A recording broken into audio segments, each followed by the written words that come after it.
আজ থেকে আমি জামাত ইসলামে যোগদান করিলাম। এই ধরনের হাজারো জাতীয়তাবাদী দলের কর্মী বিভিন্ন ইউনিয়নে যোগদান করার জন্য প্রস্তুত আছে।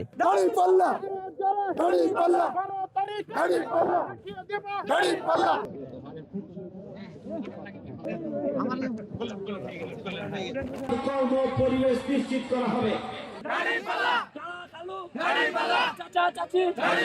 আমরা সামনে চাই জিম্মি যেন না থাকতে হয়, দাঁড়িপাল্লাকে ভোট আমরা দিব। তারা সরকার আসে নাই, তারাই দেখি আমাদের কি ভালো করতে পারে। এই কারণে আমরা বিএনপি থেকে আজ আমরা যে লোকগুলো দেখছেন, আমরা একসময় বিএনপির জন্য আমরা নাচতে নাচতে চাপাই স্টেডিয়াম গেছি, আমরা সার্কিট হাউস গেছি, ওই আমরা শিবতলা মোড় গেছি, ব্রিজ গেছি, আমরা শুধু হাইটে হাইটে স্যান্ডেল ছেড়েছি, কিন্তু আমরা স্যান্ডেলের দামটাও কিন্তু কারোর কাছ থেকে কোনদিন পাই নাই। ঢাকা তো বিএনপি করেছি, আমরা ঢাকা এক সময় ছিলাম।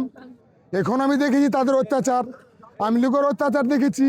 এক সময় 100 টাকা নিয়ে যে আমরা শহরে ঘুরতে পারি নাই, ওদের লীলা আবার নতুন হলে শুরু হয়েছে। ও লোকগুলো আর কি দেখাইবে? 4-5 বার এমপি হয়ে আর কি মডেল দিবে আমরাকে? আর মডেল তো আর কিছু নাই। এখন আমরা চাই যে দাঁড়িপাল্লাকে জয়যুক্ত করে আমাদের সামনে যে পদক্ষেপগুলো আছে আমরা যেন পূর্ণ করতে পাই, আমরা যেন দেশবাসীকে শান্তি দিতে পারেন। এই একটা বক্তব্য নিয়ে আজ থেকে আমি জামাত ইসলামে যোগদান করিলাম। সুন্দরপুর ইউনিয়নে জাতীয়তাবাদী দল বিএনপির ইউনিয়ন এবং ওয়ার্ড পর্যায়ের গুরুত্বপূর্ণ নেতৃবৃন্দ এবং স্থানীয় প্রতিনিধিবৃন্দ জামাত ইসলামের সাথে এবং দাঁড়িপাল্লার পক্ষে তারা আজকে যোগদান করেছে। এই জন্য আবারও আল্লাহ শুকরিয়া আদায় করছি, আলহামদুলিল্লাহ। যারা যোগদান করেছেন তাদের প্রতি আমি এটুকুই বলতে চাই যে আপনারা আমাদের হয়ে গিয়েছেন, ইনশাআল্লাহ আমরাও আপনাদের সাথে থাকব। আপনাদের সুখে দুঃখে আমরা আছি।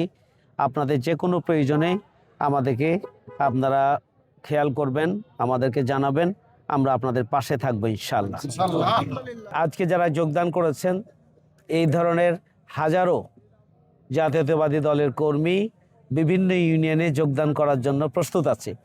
আমরা এতদিন যোগদান করাই নাই, কিন্তু আপনারা খেয়াল করেছেন যে অন্য একটা দলের কর্মীরা যোগদান করেছে বিএনপিতে, সেটাকে মাথায় টুপি দিয়ে, আর যেহেতু দাঁড়িয়ে আছে সুতরাং তাকে জামাতের কর্মী হিসাবে তারা দেখিয়েছে। এটা দুর্ভাগ্যজনক।